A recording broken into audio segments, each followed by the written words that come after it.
What's going on, everybody? Welcome back to the Celtics Daily channel with me, Mike Zakarian. Hope everybody enjoyed the day off from Celtics Daily content. There was just too much garbaggio to sift through in the rumor mill. We knew the Celtics had an off day, so we just, we chilled. We chilled a little bit. We rested the vocals, and now we're back. We're here for you. We got a big game tonight against the Miami Heat, little Eastern Conference rivalry. We've got some more rumors because the rumors stay hot. They stay spicy. So we'll get into a new big man that has entered the chat. And then, as always, we'll get into some of your comments. We'll bounce around the league. The injury bug has been going around the league right now. It's kind of bonkers. So we'll get to that. But before we do, thank you for being here. As always, thanks for hanging out with us. Do me a favor.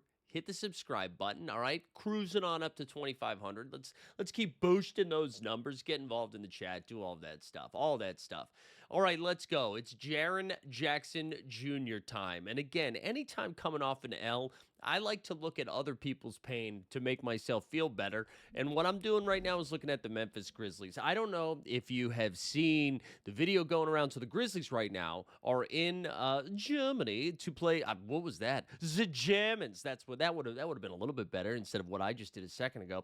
To play the Orlando Magic and the Germans on that team. Speaking of injury bug, shout out Franz Wagner for being back. But he's returning today. So this game's happening in Germany. If you need something to help you get through the workday and you want basketball on a second screen, Orlando Magic, Memphis Grizzlies, 2 p.m. Eastern. I don't know what that is, German time. So Memphis, there's a video going around. We already knew that Ja Morant is going to be on the move. A video going around from Germany of Ja at practice and him and Vince Williams Jr. just kind of like, I don't know. I didn't know if it was an altercation. I don't know what I would call it. A disagreement amongst men where they were just kind of jawing back and forth, back and forth. And Ja just seems done. I think you could, like the John Boy medias of the world, it wasn't him, but somebody like him, just kind of lip read what was happening. And Ja just kept saying like over and over again, I don't F with y'all anymore like that or something like that. So this iteration of the Memphis Grizzlies are done. Now, around the Ja Morant trade, one of the things the Grizzlies front office leaked out to Shams was that, hey, we want to build around Jaren Jackson Jr. Now, I like Jaren Jackson Jr. I think Triple J is a good player. I don't know if I'm a build around my franchise type player, but that's what the Grizzlies said. Now, what I would think is that's them signaling, one, we have a Ja Morant trade in mind, in deal. Like a deal in place. He's for sure on the way out. Two, though, I think they're trying to say, hey, we really, really value Jaren Jackson Jr. So if you're trying to get Triple J, the price of business has gone up. It's not going to be your Ja Morant deal. It's not going to be your Trae Young deal. It's going to be an expensive deal. Almost as soon as they said that, there was a report, a leak, and I know somebody pointed it out in the chat not too long ago that the Celtics were interested in sniffing around Jaren Jackson Jr. I listened a little bit to the Bill Simmons podcast last night, he had the rookie Charlotte Hornets Con Knipple on the show, but one of the things he talked about it for a second and just was saying that, Boston is a pretty tight-lipped organization, and very rarely do you hear some smoke on the streets, if you will, and then see that deal come to fruition, right? The Isaiah Thomas, Kyrie Irving deal, that was kind of in the middle of the night, right? Like nobody really saw that one coming. Anytime we've seen like, oh, the Celtics are interested in Kevin Durant, Jaylen Brown for Kevin Durant, none of that shit ever happens. It's usually stuff you don't see coming. Like he used the example of Derek White. Like nobody knew Derek White was on the table. And honestly, when that trade happened, I don't think anybody was like, raise the banner. Although we did. So, I'm not really, I don't know how much stock I'm putting into the Jaren Jackson Jr. thing. And again, like I said, I like Triple J. I don't really know if this is the move the Celtics need to make right now. If you were going to pay, right, you're paying Jaylen Brown and Jason Tatum basically a combined $100+ million a year, $100+ million. Like those are $50 million a year type players. Jaren Jackson Jr. is basically right behind him at 40, 45. And I think if you have your salary allocated in the way that you do, it's really going to ask you to stretch thin the rest of the money you have left over for your rotational players.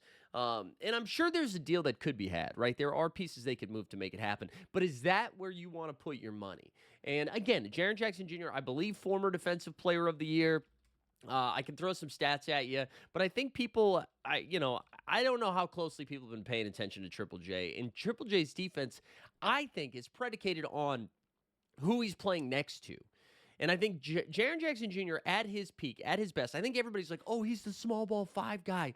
He's not thrived in that environment. Maybe as a fantasy basketball player, he's thrived under that environment, but he's got a little AD in him where he's like, I'd rather play the four. But when we saw Triple J play the best defense, it's when he was paired up next to a guy like Steven Adams, right? Steven Adams is big, bulky man who could take care of a lot of the rebounding, while Triple J could do some off-ball weak side, help side defense, right? Instead of being like, oh, I'm the guy, right? So this year, honestly, this year's numbers are mirroring his career's numbers. Wow, that's kind of crazy. He's averaging 18 and a half points per game, which that's his career average, and 5.6 rebounds per game. That's his career average. So, like, he's a 36% shooter from three. Like, you do have to defend it, but it's nothing crazy.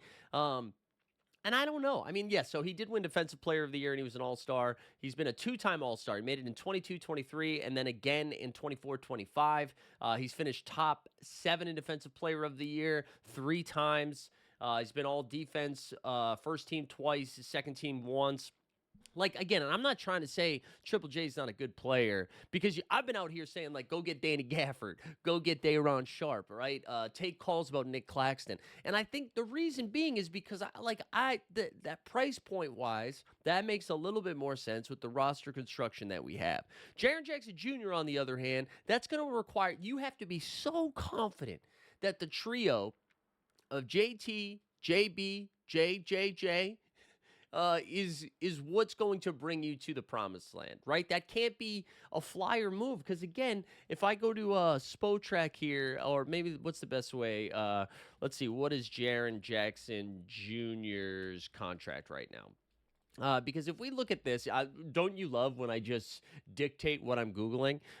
He's right now he signed an extension this past July, last July 2025. Yeah, that's this past July. Sorry, the new year threw me off.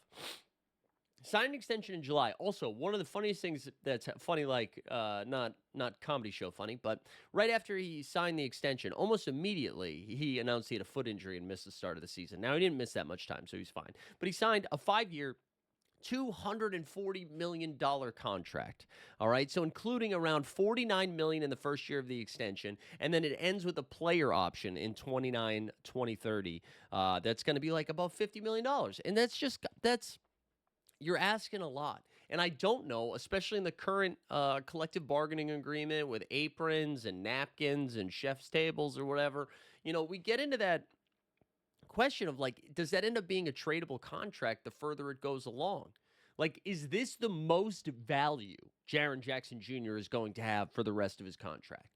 Until maybe it's an expiring contract in 29-30, when you're just, hey, you want to get $50 million off your books? Like, I don't know. I don't know what Triple J would have to do to all of a sudden be like, you know what I want? I want that guy on our team. I mean, you're seeing it with a lot of these deals where we saw with Trae Young. We saw it with what's his name? Trae Young. We're seeing it with John Morant in real time. I mean, even Anthony Davis. And Anthony Davis' situation is a little bit different, because you're not signed up for the next 5 years, where there is some, like, comfort knowing at least what you've got. Like, you're in control as an organization of this player being on your team for the next X amount of years. But with AD, somebody similar, you're like, wow, am I going to trade for this guy, and then I'm going to have to pay him $50 million a year for the next few years? Like, no thanks. And that's why, like, yeah, maybe it's a little less sexy to be like, Day'Ron Sharpe, Daniel Gafford, who got hurt again last night, so you can kiss that one goodbye. It's a little less sexy to say those names. No disrespect. I think you guys are sexy, man. But it's like the contract's more palatable. And so I think the more we talk about Boston, I think the more likely no moves are made, which is boring for content. Although some of you are like, enough with the rumors already. But I think that's kind of likely. I think the Celtics are probably realistic, and, like, we could make a very Cinderella-esque Eastern Conference run, right? Get out of the first round, down 3-2 in the second round, rip off 2 straight W's, move on to the Eastern Conference Finals. Hell, maybe upset the Pistons in the Eastern Conference Finals, make your way to the NBA Finals. I don't know if we have a sniffing chance against some of the Western Conference teams.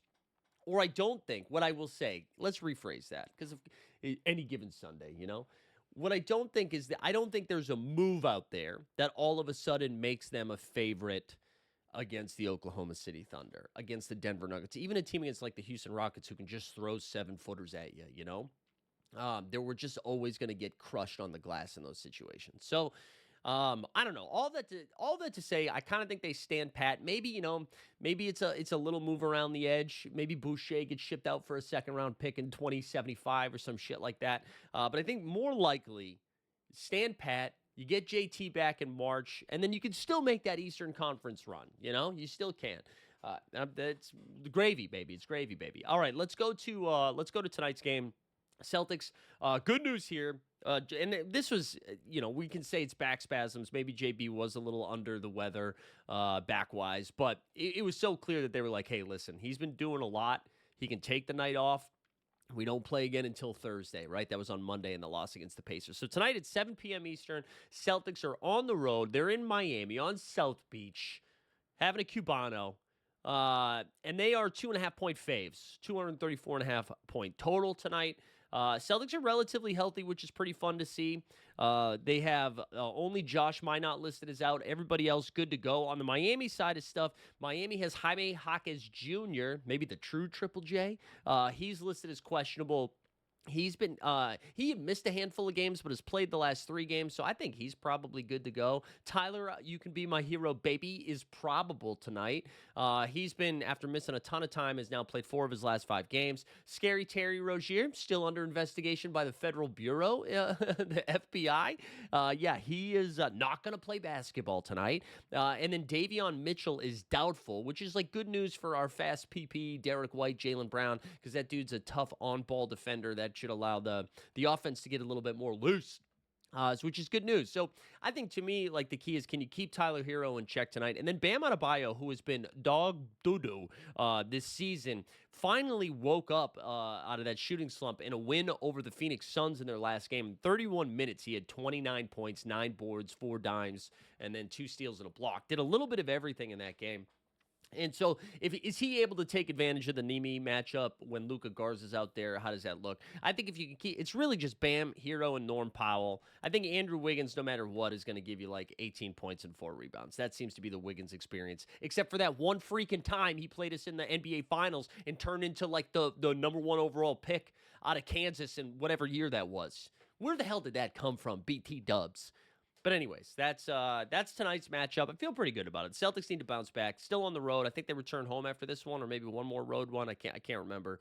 But got to get back on the winning ship, because as we bounce around the league here, some weird stuff's been happening. So the Knicks lost the game to the Sacramento Kings last night on the road. So they have a half-game lead over the Celtics on the 2 seed. Raptors get a win last night as well. They're only a half game back behind the Celtics, but I bring this up because Jalen Brunson went down last night, only played 4 minutes in that game, and then left the game. The Knicks right now have one of the worst defenses in the NBA in the last month or so. They gave up 112 points to the Kings, but what's more alarming, Kings, who haven't played defense since 2020, they held them to 101 points without Jalen Brunson. And if Brunson is going to miss an extended amount of time, I don't know. He's officially listed as questionable tonight, but that's because they don't file until later in the day when they've played the night before. So I'll be fascinated to see shoot around what the word is around JB. But it seems like he could miss a ton of time, not a ton of time, but an extended amount of time. And if that happens, that really opens the door for some separation of the Celtics and the Knicks. And not only that, if you want to go to the Western Conference, we talked about Daniel Gafford. He left the game again with an injury last night. He's going to, I would imagine he misses tonight. They play again tonight against the Utah Jazz. And just real quick before we go back to Dallas, Danny Ainge, bro. Danny Ainge last night. The Jazz are playing the Bulls. It's like a tank special. Put that on like Amazon Prime or whatever. They rule out Lauri Markkanen early in the day. Lowry's not feeling well, supposedly. Lowry's not going to play. So that means Keontae George and Yusuf Nurkic, wheels up. Those are your 2 vets. This is like A-plus tanking, right? Rest your best guy. Next guys get to play a little bit more. Yusuf Nurkic, who was healthy, played the last game against the Cavs, played like 38 minutes or whatever it was. Just coach's decision, DNP. Danny, I wonder if he already wrote the check for like $50,000 that's going to be going to the NBA for that tanking job. Anyways, The Jazz play again tonight. I'm sure we're going to see some more chaos. They're playing the Dallas Mavericks. Mavs have one more win than the Jazz, so you're going to see some weird stuff. But anyways, I bring that up because Cooper Flagg, for the second consecutive game, rolled his left ankle. It sounds like he's going to miss some time. So we are officially in the silly season of the NBA, where are injuries real or are teams trying to get more ping pong balls? It's going to be fascinating to see. But that's where we're at right now. Once the NFL season ends, you would think that means, ooh, baby, we're about to get some of the best hoops out there so we can showcase the type of league we are. And instead, we get that nonsense. Shout out Danny Ainge. Let's get into some of your comments from yesterday's or 2 days ago's video, excuse me. And again, as always, if it's your first time here, please hit that sub. Okay. We were talking about Time Lord Robert Williams as a potential trade target, and our guy XNQ9 said in the chat, Rob has played 53 games since the Celtics traded him. Yeah, maybe Time Lord's not doesn't have a clean bill of health.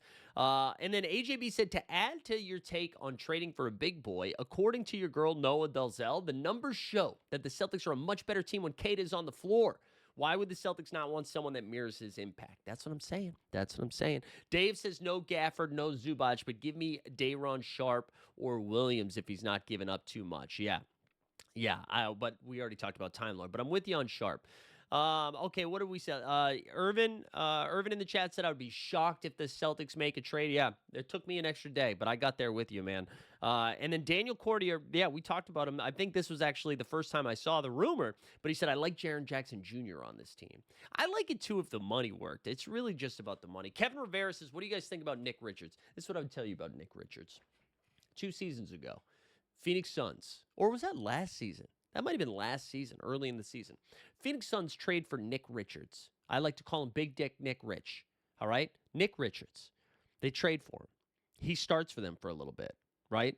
And then still goes to the bench and barely plays. So I think I'm all set. I mean, if it's a cheap flyer, if you're giving up basically nothing for him, if it helps us both financially and gives us another big body, sure. But it's kind of like adding Xavier Tillman at this point, you know? It's going to be somebody that only plays in blowout runs, I think. Let's see. BK334D Tom. All right. Says, don't need any of the bigs that are being mentioned. The Celtics need a stretch big after losing Big Al, Luke, and KP. So you say stretch and then included Luke Cornett. So, do you know what a stretch big is? Luke Cornett hasn't shot 3 since he was with the New York Knicks. And then Nooner said, I'd rather have Zubac than Gafford all day. Yeah, I get it. I think the Clippers, who are now stringing together some W's, are probably not moving off Big Z anymore. But like I said, my name is Zakarian. I root for all Z's. Unless there are some problematic ones, then of course I don't. That's going to do it for me today. Thanks for hanging out. We'll be back here tomorrow, hopefully covering a Celtics W and some more nonsense that gets tweeted out.